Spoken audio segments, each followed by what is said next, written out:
विद्यार्थी मित्रांनो, पुन्हा एकदा स्वागत आहे तुमचं ललितने आपल्या युट्यूब चॅनलमध्ये. आपण बघत होतो 6वीच्या मराठीच्या पेपरची, जो की 11 एप्रिलला उद्या होणार आहे, त्याची पेपर सिरीज आपण बघत होतो. तर हा त्याचा सेकंड पार्ट आहे.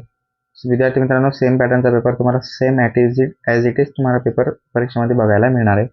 तर बघा, चला आपण बघूया पेपरकडे. हाच पेपर तुम्हाला येणार आहे.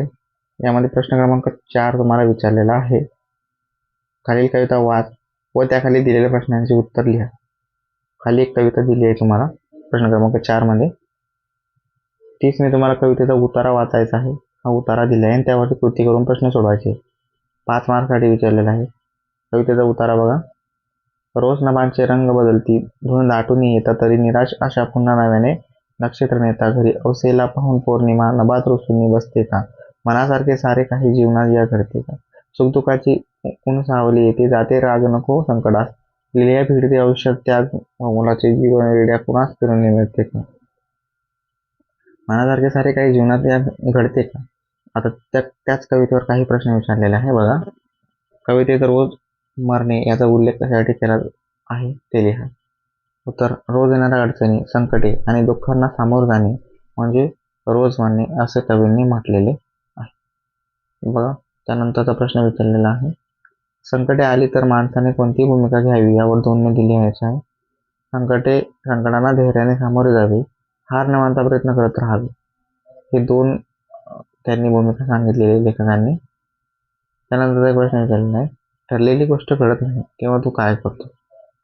तर याचं उत्तर आहे, ठरलेली गोष्ट घडत नाही तेव्हा मी निराश न होता पुन्हा जोमाने प्रयत्न करतो. नंतरचा प्रश्न आहे. दिलेल्या कवितेसाठी तुझ्या शब्दात योग्य शीर्षक लिहा. कविता वाचली असेल, पॅरेग्राफ एक तुमच्या मनाने शीर्षक लिहायचं. तर मी दिलं संकटांना सामोरे जा. हाच पेपरमध्ये प्रश्न विचारणार आहे. प्रश्न क्रमांक 5 बघा. खालील चित्राचे वर्णन कंसात दिलेल्या शब्दांच्या सहाय्याने लिहायचं आहे. एस टी स्थानकाने दृश्य.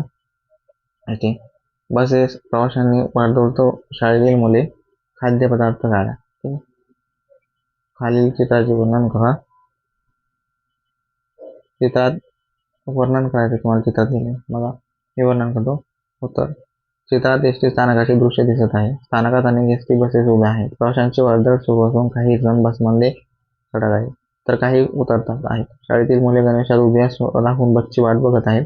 स्थानकाजवळ खाद्यपदार्थ, गाड्या असून लोक तेथे खाण्याचा आनंद घेत आहेत. संपूर्ण परिसर गजबजलेला दिसत आहे. बघा, 4 गुणांसाठी प्रश्न होता. 4 पैकी 4 गुण तुम्हाला मिळणार आहे.